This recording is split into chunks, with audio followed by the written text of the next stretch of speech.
有一种罪，你一辈子什么坏事都没干，照样犯。2000年前有个人出差前，老板把一大笔钱塞给他保管，他没乱花，没拿去赌，没投资亏掉一分，他怕弄丢，在后院挖了个坑，把钱原封不动埋进去。老板回来那天，他把钱一分不少全挖出来还回去，说：“你看，一分没少。”结果老板指着他鼻子骂：“你这个又饿又懒的东西！”然后让人把他拖出去，扔进外面的黑暗里，任他在那儿哭到天亮。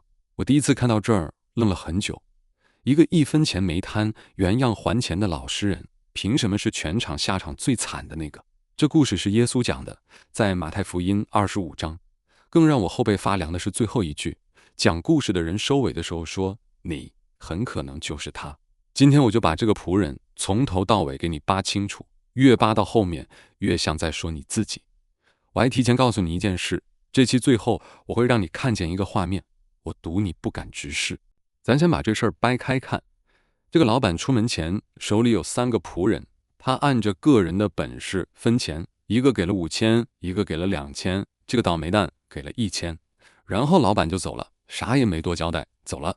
你注意前面俩，那领5000的二话没说，随即就拿去做买卖了，那领2000的也照样随即。他俩没等老板留任何指示，没问一句主啊你到底想让我怎么干，撒腿就去折腾了。这第3个呢，他干了一件特别稳的事儿，挖坑埋钱。同样一笔钱，同一个老板，一个转身就动，一个转身就埋。那俩出去折腾的后来咋样了？我先剧透一句，老板回来乐开了花。具体咋夸的咱后面再细说，那里头还藏着一个特别反常识的点，你先记着，前面俩是被夸的。你先别急着笑这第3个，你站他的角度想想，他这么干其实挺有道理的。钱不是他的，是老板的。你想啊，他要是拿着一大笔出去做生意，赔了，他赔得起吗？他一个仆人一辈子也赔不起。被人坑了，被人偷了，他拿什么还？所以对他来说，最保险的办法是什么？哪儿也别去，谁也别信，挖个坑埋了，谁都拿不走。等老板回来，我原样奉上，一分不少。你看，对他来说，不动根本不是懒，不动是他能想到的最负责任的选择。他没贪污，没挥霍，没乱来。搁今天，这就是个老实本分、办事牢靠的好员工。换你是老板，这种员工你平时还挺放心的。所以老板回来那天，他还挺有底气的。他怎么说的？他说：“主啊，我知道你这人厉害，没种东西的地方你也要收，所以我害怕，就把你的钱埋地里了。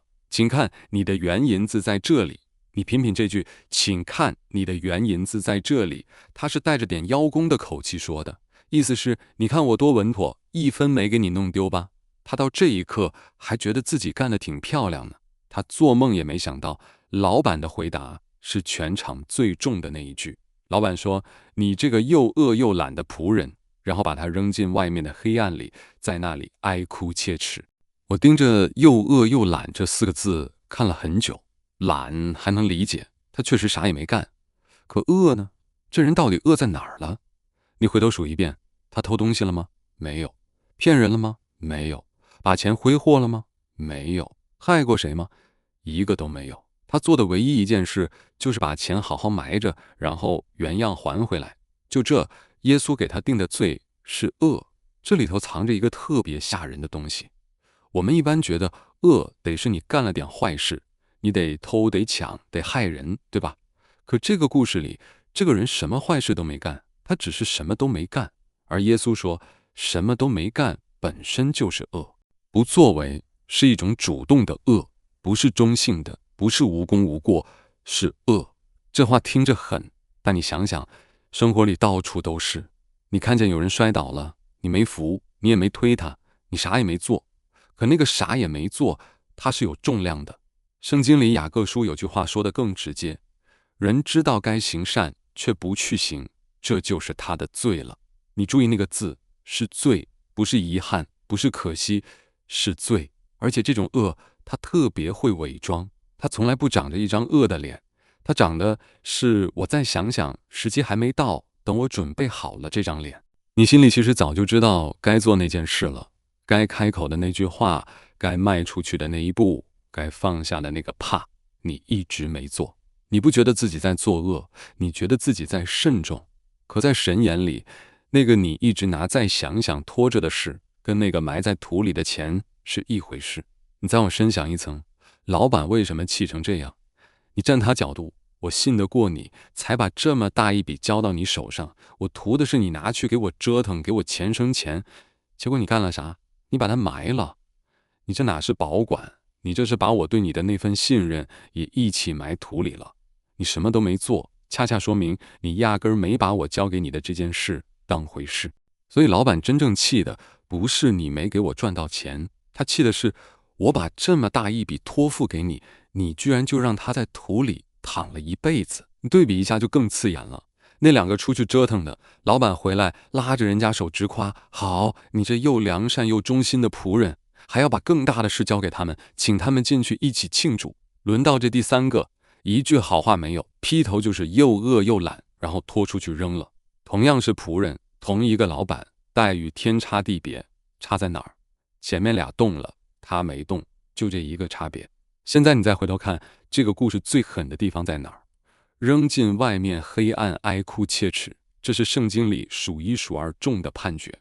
这么重的判，耶稣没把他留给杀人的，没留给放火的，没留给那些十恶不赦的人，他把他留给了一个一辈子求稳，把东西保管得好好的老实人。你说扎不扎心？我们这辈子多少人拼了命就想当个没出错的人，别惹事，别犯错，稳稳当当过完这一生。这个故事告诉你，在神那儿，这种活法可能恰恰是问题最大的。先别急着反驳，我知道你现在脑子里一堆问号，那不就是不公平吗？一个没干坏事的人凭什么？这事儿咱后面一层一层说。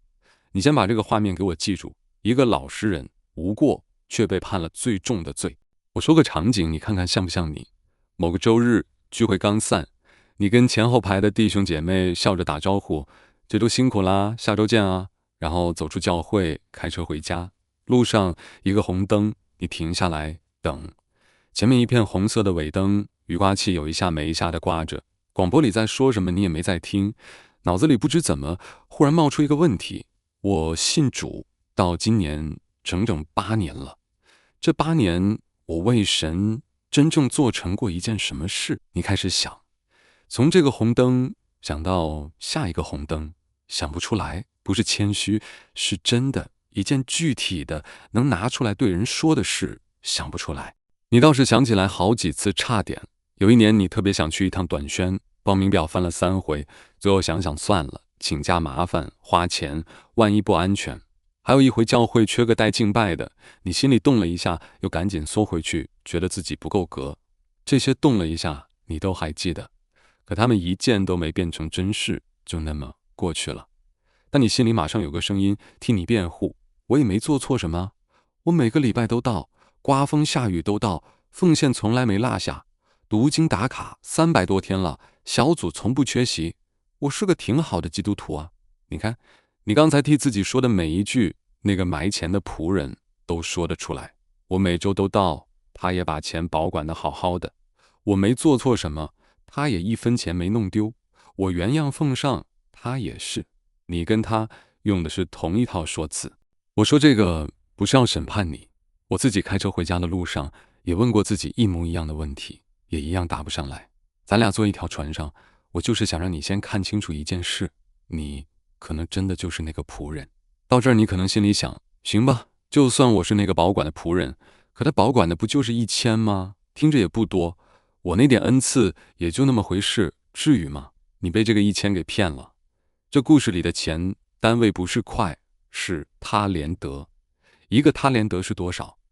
他是古代一个普通工人干20年活攒下来的全部工钱。20年换成今天的钱差不多300万。你再看那个最少的仆人，拿1000的那个，被骂得最惨的那个，他手里攥着的是300万，是一个普通人可能这辈子都攒不到的一笔钱。老板出趟门，顺手就把300万塞他手里，说拿着我走了。所以这压根不是几个钢镚的事儿。神塞到你手里的那个东西，你一直以为是点零钱，其实是一笔你扛都扛不动的巨款。还有个事你可能真没听过，我第一次知道的时候也愣了一下。英文里天赋这个词 talent 就是从这个故事里这笔钱来的。这笔钱的名字后来直接变成了天赋。所以你每次张口说我没什么天赋，我没什么恩赐，你知道你在说什么吗？你字面上是在说我没领到那笔钱，可这故事最扎心的地方就在这儿，每一个仆人都领到了，一个没落下。拿5000的领到了，拿2000的领到了，连那个被骂的最惨拿1000的都领到了300万，没有一个仆人是什么都没领到的。你说我没恩赐，神听着估计都纳闷儿。你那个一开口就能让人心里松一下的本事，是不是恩赐？你那个能咬着牙把一件烦人的事熬完的劲儿，是不是恩赐？你身边那几个真正肯听你说话的人，是不是神交到你手上的？这些你从来没当成那笔钱。你以为恩赐得是会讲道、会唱诗、会一次捐一大笔？不是的，你那300万早就在你手上了，只是你嫌它太普通，顺手就埋了。而且你不光是没拿它当钱，你还正一点一点把它往土里埋。怎么埋的？不是挖个坑那么戏剧化，是房贷，是加班，是孩子的辅导班，是每天睡前那2个小时刷不完的短视频。你那300万就这么让一天一天的正经事给盖住了，盖得理直气壮，盖得你自己都没察觉。那个仆人好歹还知道自己在埋，我们这代人埋得更高级，我们一边埋一边还觉得自己可忙了，可尽责了。但你现在心里肯定堵着一口气，凭什么？他没贪没抢，没干过一件坏事，凭什么是他下场最惨？这到底公平吗？这个凭什么？你问得特别好。这事儿啊，确实不公平，但根本不是你以为的那种不公平。那个老板，他对这个仆人真正的不满，压根儿不在你现在想的那个地方。你以为的不公平是他没赚到钱，所以被罚，好像神是个只看业绩的老板， KPI 没达标就开人，不是这样的。你再回去看那个判决，老板还甩了一句特别狠的话，他说把他这1000夺过来，给那个已经有1万的，然后补一句，凡是有的还要加给他，叫他多多益善，没有的连他手里这点也要夺走。我第一次读到这句，心里咯噔一下，这也太不讲理了吧，富的越富，穷的越穷，这不就是嫌贫爱富吗？但你品，他说的根本不是钱，他说的是一个特别扎心的规律，你不用的东西会被收走，不是停在原地不动，是缩水，是退化，是慢慢就没了。这事其实你身上天天在发生。你大学学的那门外语，10年没碰，现在还剩几个单词？你20岁那会儿能熬夜能拼的那股劲儿，35岁还有吗？你年轻时候那些天马行空的念头，现在还冒得出来一个吗？没用，它就萎缩。这不是神在惩罚你，这是他本来的脾气。脑子也好，本事也好，心里那点感动也好，你越不用，它越弱，弱到最后你都想不起来自己曾经有过。信仰上更是这样，你越不为难处的人开口祷告，你越祷告不出来，一张嘴就剩感谢主3个字打转。你越不肯把信仰跟人说，你越开不了口，开到最后连我是基督徒都不好意思讲。你那颗心，你越不拿它去爱，去给，去冒一回险，它就越硬，硬到后来听见再扎心的事，你也只是淡淡哦一声。所以那个埋钱的仆人，他以为自己保住了那笔钱，其实他错了。埋在土里的东西不会原地乖乖等你，神说夺过来，不是神小气，是那笔钱在他手里本来就在一天一天烂掉。你埋着的那300万也不是冻在那儿等你哪天想起来，他在画，一天画一点，画到你60岁回头一看，手里那点东西连当年的零头都不剩了。我给你算个好玩的，你要真有满满1箱子金子，你知道多重吗？2吨，比一辆小汽车还沉。你别说拎了，你推都推不动，得叫吊车。可神给你的那箱看不见的金子，神奇就神奇在，它一点不压手。你拎着它上班、带娃、刷手机、过年过节，拎了几十年，从来没觉得沉过，轻飘飘的，跟没有似的，所以你才容易忘了它在。真金子你会天天惦记着锁保险柜，这张看不见的，你随手就搁哪个角落了，搁到落灰，搁到你自己都忘了它值钱。有时候我真觉得神把恩赐做成看不见的，可能是故意的。看得见的东西人会守着，看不见的全靠你自己当不当回事。你那套房子，你天天擦，月月还贷，因为它明晃晃的摆在那儿。神给你那点本事呢，没人催你，没账单提醒你，于是你就一拖再拖，拖到自己都忘了还有这么回事。越是不压手的东西，越容易被弄丢。好，现在我给你看一个你大概率读了100遍都没注意到的细节。我自己也是把这故事讲了好多遍以后，才突然反应过来的。你回到老板回来那一刻，前面俩仆人，一个拿5000赚了5000，一个拿2000赚了2000，一个翻倍翻得多，一个翻倍翻得少，对吧？按咱们的常识，赚得多的那个老板肯定更高兴，夸得更狠，赏得更多。可你去抠原文，老板对赚5000的说：好，你这又良善又忠心的仆人，你在不多的事上有忠心，我要把许多事派你管理，进来享受你主人的快乐。然后老板转头对赚2000的说什么？一模一样，一个字都没改。你品品这个事，赚5000的和赚2000的业绩差着整整1倍呢。老板给的评语一个标点都不带变的，这说明啥？这说明老板压根没在比谁赚得多，他根本不看你最后交出来的那个数。这一下你要是真品出来了，你后半辈子能轻松一大截。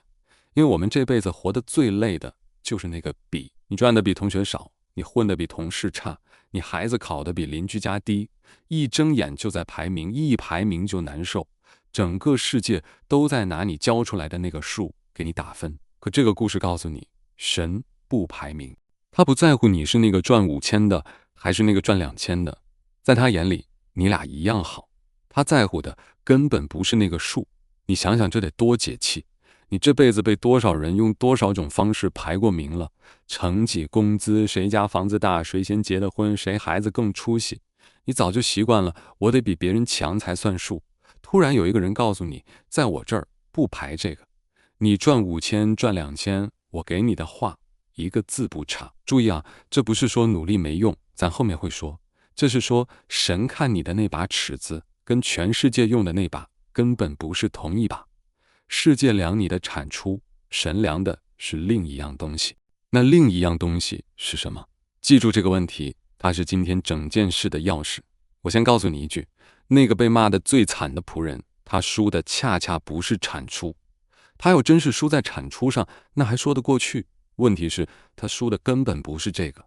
说到这儿，我猜你脑子里啪一下蹦出来一个念头：等等，神不看我赚多少，不看产出，那我干脆躺平不就完了？反正赚多赚少一个样，那我啥也不干，舒舒服服过一辈子，不香吗？你能想到这一层，挺聪明，但你正好一脚踩进这故事最大的那个坑里了。恰恰相反，你再看那个被扔进黑暗的是谁？就是那个躺平的，那个啥也没干，把钱埋了，舒舒服服等老板回来的。神不看你赚多少，不等于神不看你动没动，这是两码事。他不在乎你赚5000还是2000，但他往死里在乎你到底动没动手。前面俩，一个赚得多，一个赚得少，但都动了，所以评语一样，都被夸。第三个没动，所以被骂。你听明白这个区别没有？神的尺子上根本没有多和少这一档，他的尺子上只有2档，动了和没动。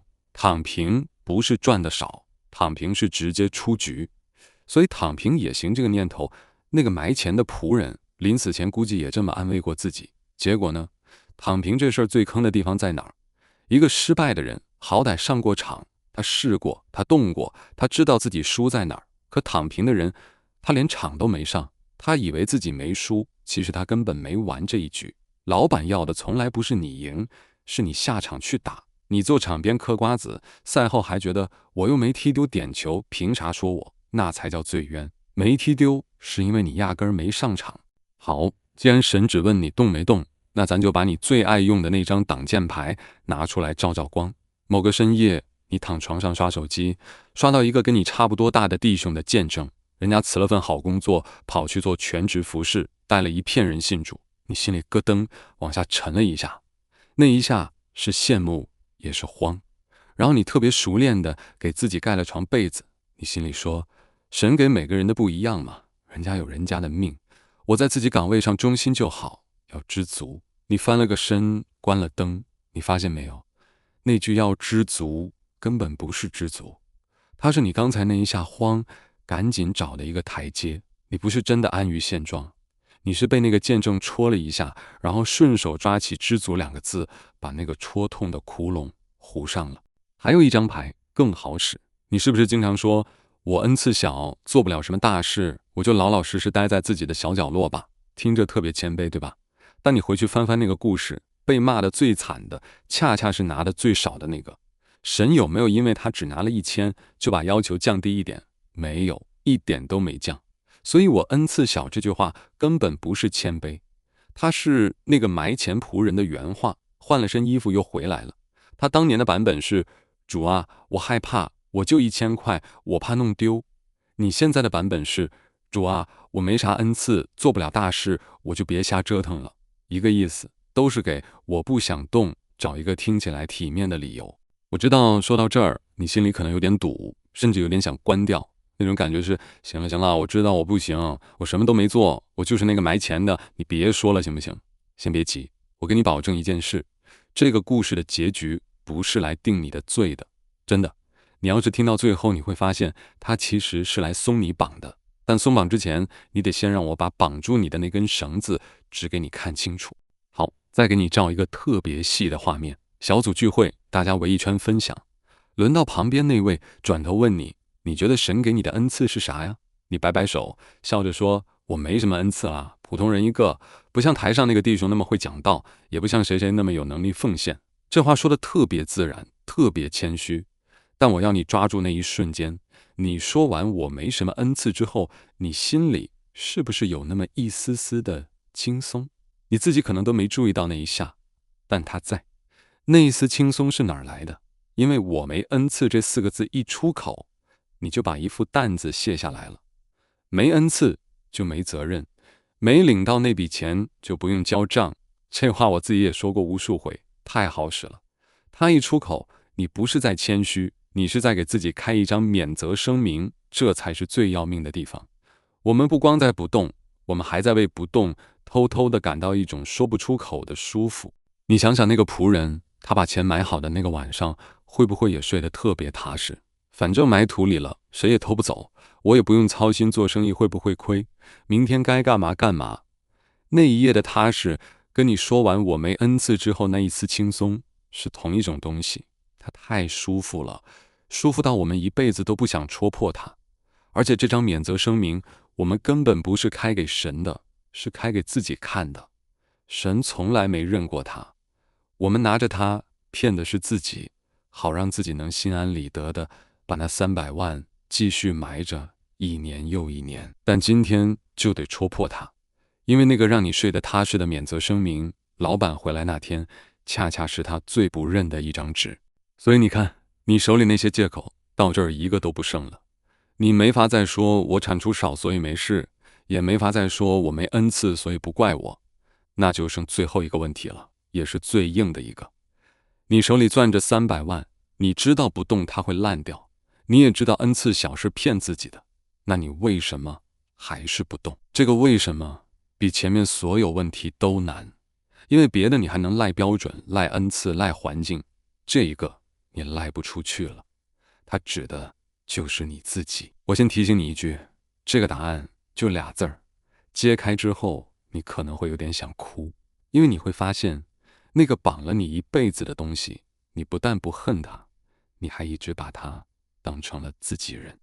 那2个字是害怕，就2字，又简单又扎心。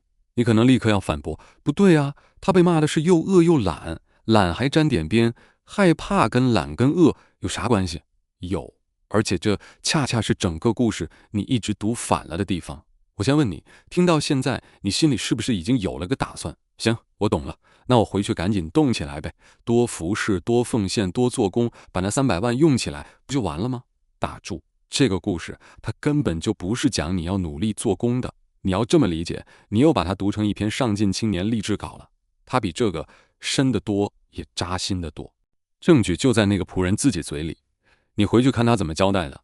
他没说主啊我太懒了，也没说主啊我忘了，他说的是主啊我知道你是个忍心的人，没种的地方你也要收，所以我就害怕把你的钱埋地里了，我就害怕。你看见没有，这是他亲口说的。他埋钱的真正原因不是懒，是怕。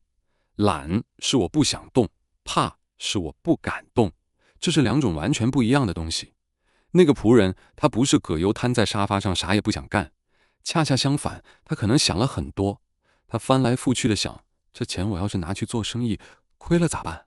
被人骗了咋办？老板那么厉害，回来要是发现少了，还不活剥了我？想来想去，越想越怕，最后得出一个最安全的结论：埋了吧，埋了就谁也不能怪我了。你发现没有，他的不动不是懒出来的，是怕出来的。他是被吓得不敢动。你身边肯定有这种人，说不定就是你自己。明明有本事，明明有机会，就是迟迟不出手。你问他为啥，他给你一堆理由，时机不对，条件不够，风险太大。但你一层一层扒到最底下，就一个字：怕。怕一出手就露怯，怕一动就被人看见自己其实没那么行，怕万一失败了，那个我还行的幻觉就碎了。所以他干脆永远不上场，这样他就能永远活在我要是认真起来肯定行的安全感里。所以耶稣定他又饿又懒，那个懒根本不是我们以为的好吃懒做的懒，是一种怕到瘫了迈不开腿的懒。这一下整个故事的味道全变了。他不是在说你这人怎么这么不上进，他是在说你怕成那样，把我给你的东西活活埋了一辈子。这个发现对我自己冲击特别大。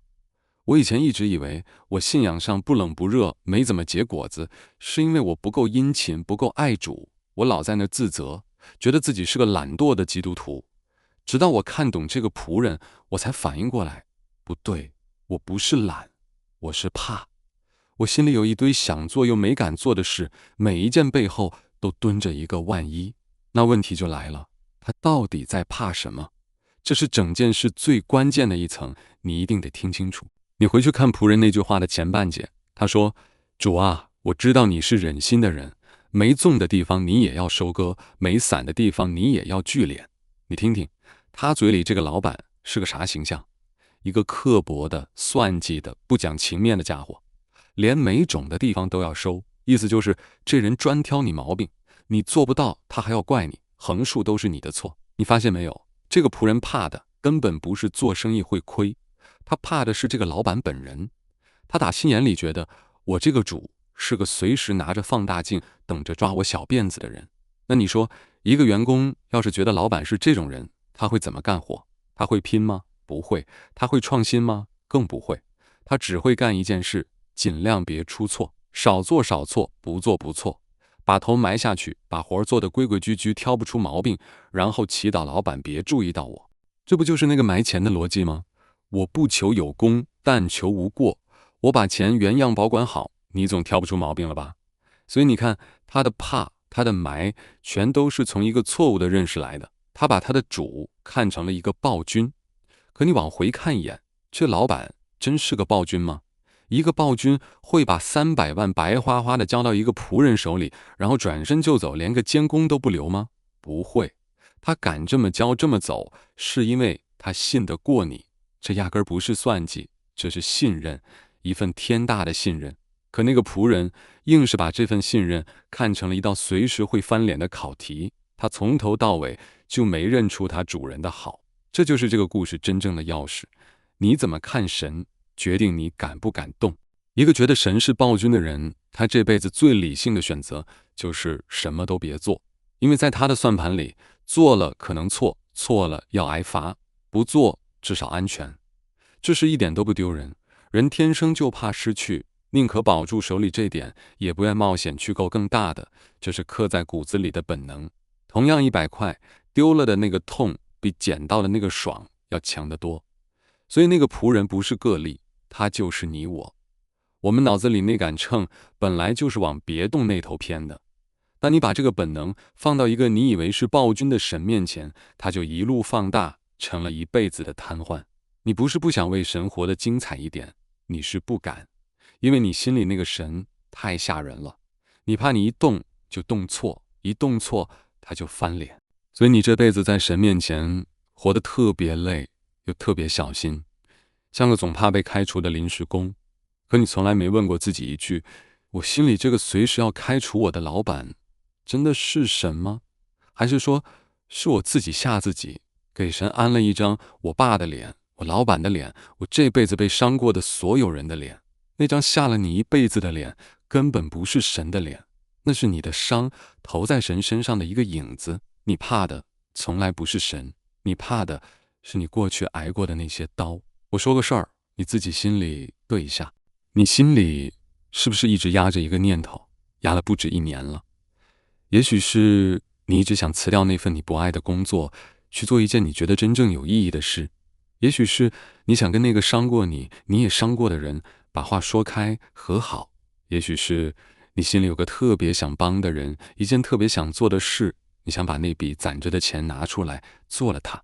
也许是有个声音一直在叫你去做一件明显超出你舒适圈的事，去带个小组，去关心那个你一直躲着的人，去把你心里那点见证讲给一个需要的人听。他每隔一阵子就冒出来一次，每次冒出来你都在3秒之内把它按回去。太冒险了，现在还不是时候，等我准备好，万一搞砸了呢？你给这套动作起了个特别体面的名字，叫谨慎，叫做事稳重，叫对家庭负责。但夜深的时候就你一个人，没人看着，你心里其实清楚，那不是谨慎，那是怕。你已经怕了很多年了，你把那个念头一次又一次按回土里，按得它都快不冒头了。你跟这个怕处得太久太久，久到你都忘了他是个外人，你把他当成了你性格的一部分，当成了我这人就是比较稳。他不是你的性格，他是绑住你的那根绳子。你跟他做了一辈子朋友，可他埋了你一辈子。好，说到这儿，我得拉你一把了，因为接下来是这个故事第一次开始松你的绑。你怕，归根到底是因为一句话：万一亏了，我担不起。这句话听着天经地义，对吧？但它是个彻头彻尾的误会，而且这个误会可能困了你一辈子。你回到故事最开头那一句，老板出门前干了啥？圣经说他把他的家业交给了那几个仆人。你抓住这4个字，他的家业，这钱是谁的？是老板的。从头到尾没有1秒钟是那个仆人的。那仆人要是拿去做生意亏了，亏的是谁的钱？老板的。赚了呢，也是老板的。这仆人从头到尾就是个管钱的，他自己1分本金都没掏。你再想那2个去做买卖的，他们万一亏了呢？故事没讲，但道理摆在那儿。老板根本不在乎赚多赚少，他在乎你动没动。就算亏了，那也是老板的钱亏了，仆人尽了本分，照样是良善忠心。你发现这意味着啥没有？你一直以为你这条命，你的时间，你的本事，你的钱是你的，所以你做每一个决定都跟押上全部身家似的，输不起，输了就完了。可它从来就不是你的，你的命是神给的，你的时间是神借给你的，你身上那点本事是神塞你手里的，他们全都是他的家业。那你慌什么？你怕的那个万一亏了我担不起，根本不成立，因为压根就不是你的本钱。你最坏的结果也不过是把神交给你的东西拿出去用了，用了哪怕没用好，那也是动了，那也比埋在土里强10000倍。你想想，要是你真信了这一句，你这辈子能松快多少？你不用再为万一失败失眠了，因为失败的成本根本不归你扛。你可以去试那件你怕了10年的事了，因为就算试砸了，天也塌不下来，那不是你的天。一个心里揣着输了也没关系的人，和一个输不起的人，活出来的是完全2辈子。你品出来了吗？这个故事你从头到尾读反了。你以为它是个你要努力你要争气的故事，不是，它是个你输得起所以你别怕的故事。你回头算算，你这辈子几乎每一个稳妥的决定背后是不是都蹲着同一句话：万一呢？万一亏了，万一没成，万一被人笑话，万一我扛不住。不知不觉你把这个万一供得比神还高。你嘴上天天求神带领我，神你做主，可真到要迈那一步的时候，替你拍板的从来不是神，是那个万一，是万一在做你的主。神说：孩子，钱是我的，你放手去用，亏了算我的。你回他一句：不行，万一呢？你听听，到底谁是你的神？现在我要说今天最渣的一句话了，说之前，我先把我自己摆进来，我就是个保管大师。我手机里存着8年没翻过的照片，收藏夹里躺着几百篇以后再看的文章，买过的网课没一个上完的。我心里压着的那个念头，按了得有5、6年了。我什么都保管得好好的，我就是不打开。说真的，论保管，我们这代人是祖师爷级别的，什么都存，什么都舍不得删，什么都留着以后用，然后那个以后永远不来。看清楚我了吧？那我现在说这句话，你就知道我是跟你站一块儿说的，不是站岸上。教会里那批最安全的人，从不惹事，从不出错，每周准时聚会，11奉献1分不少，读经祷告全勤，很可能就是那个埋钱的仆人。因为这些事全都是保管，不是投资。你分得清这俩的区别吗？保管是别丢，投资是拿出去冒险，指望它长大。神交给你300万，他要的是后者，可我们把信仰活成了前者。我守住我的得救，守住我的好名声，守住我这套不出错的体面生活，一样都别丢。我们管这个叫忠心。其实在那个老板眼里，这跟挖个坑把钱埋了是一模一样的动作。那个仆人把钱保管得无可挑剔，1分没少，可老板要的偏偏不是你保管，是你拿出去放给兑换银钱的人去用、去生、去冒那个险。保管恰恰是他唯一没让你干的事，你却把它当成了自己一辈子的功劳。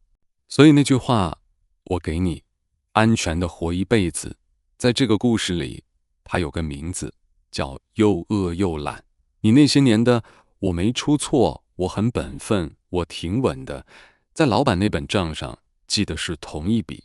这人把我给他的埋了。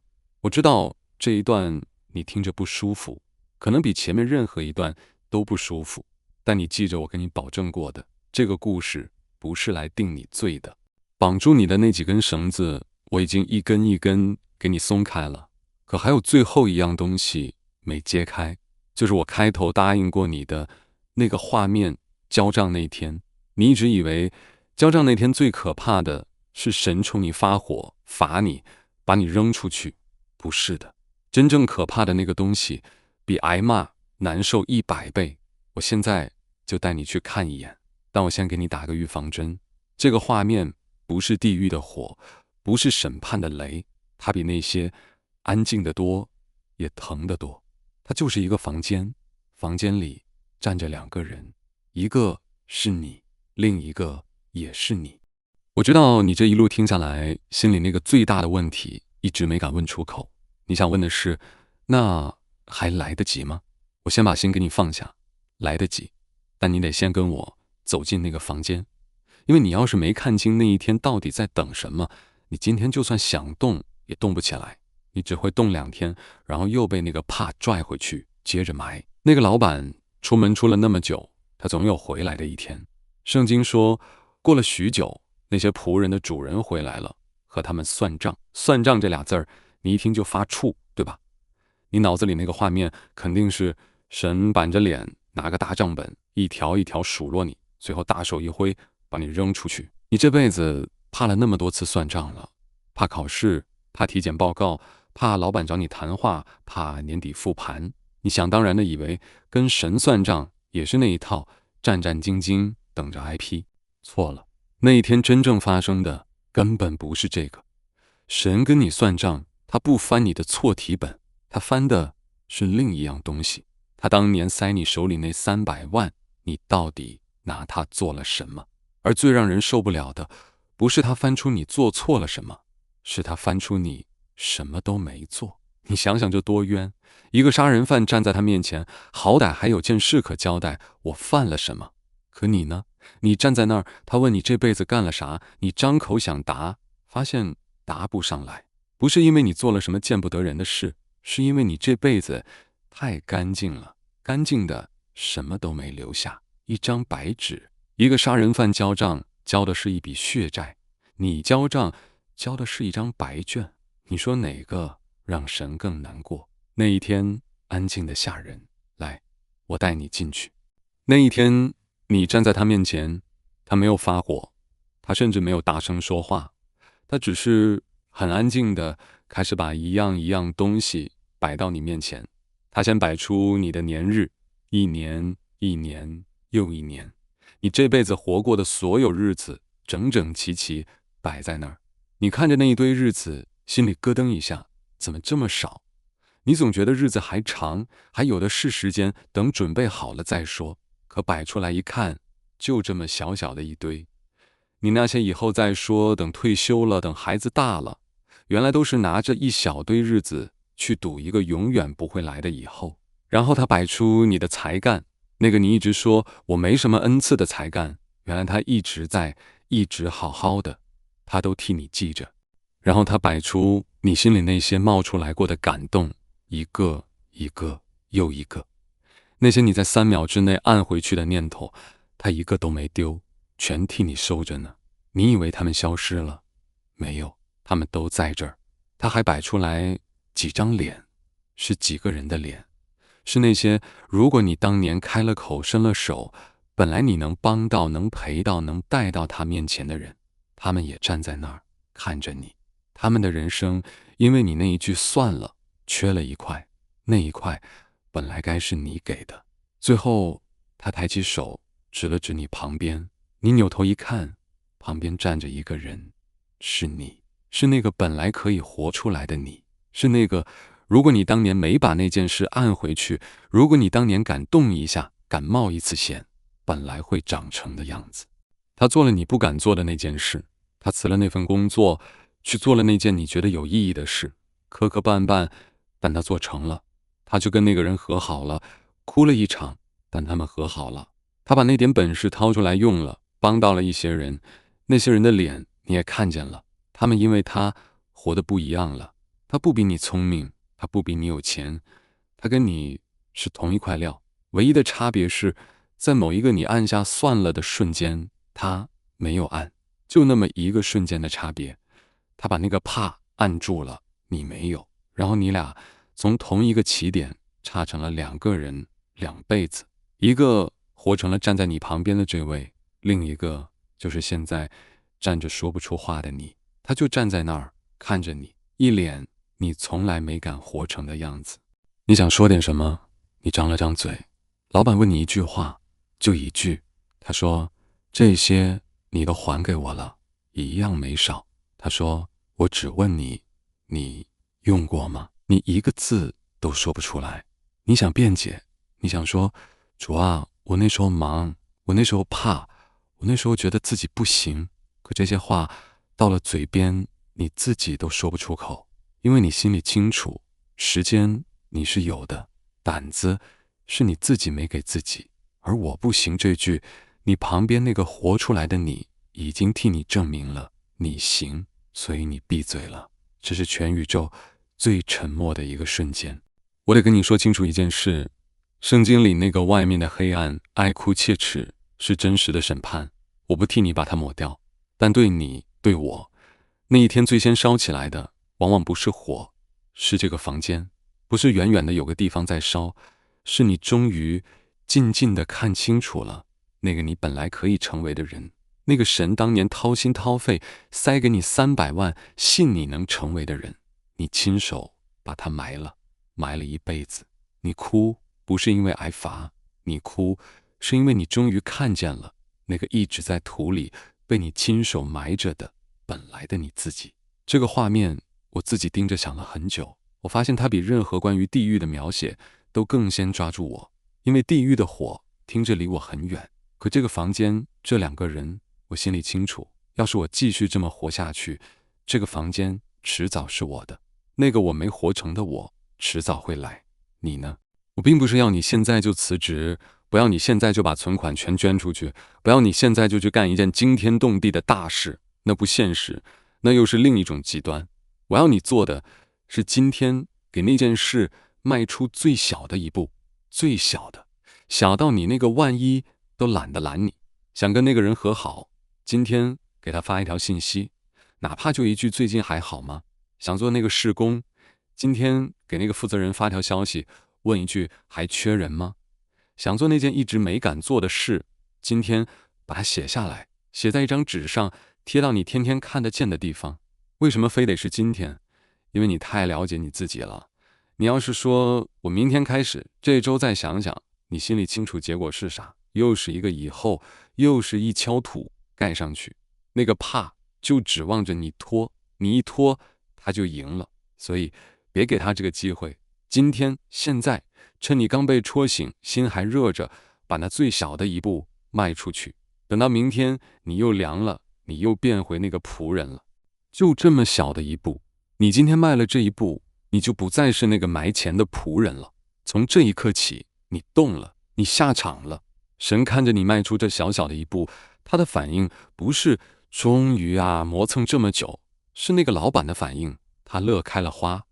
他拉开门说：好，来，进来。你这一小步，在你看来不起眼，可在他那本账上，你从又饿又懒挪到了又良善又忠心，就因为这一步，就因为你动了，恩赐大小他从来没在乎过。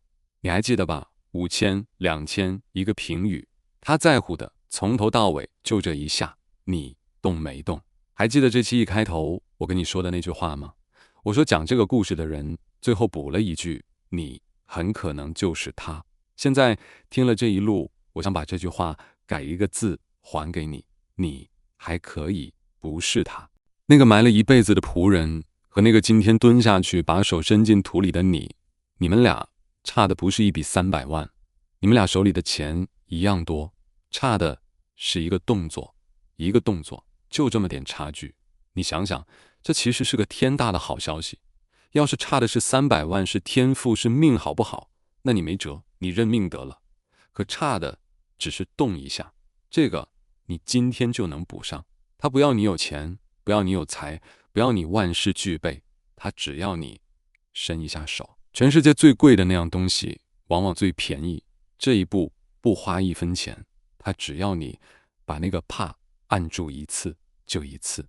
是那个仆人到死都没做，而你今天就可以做的一个现在就动一下的决定。他这辈子都在等一个准备好了的完美时机，那个时机没来，他永远不会来。所以你别等了，完美的时机不存在，存在的只有今天和你手里那笔还没被埋死的300万。那笔钱此刻还热乎着，明天它凉一点，后天再凉一点，今天是它最值钱的一天。那扇门还开着，去吧，别再让那个本来的你一个人站在那个房间里等你了，去把它活出来。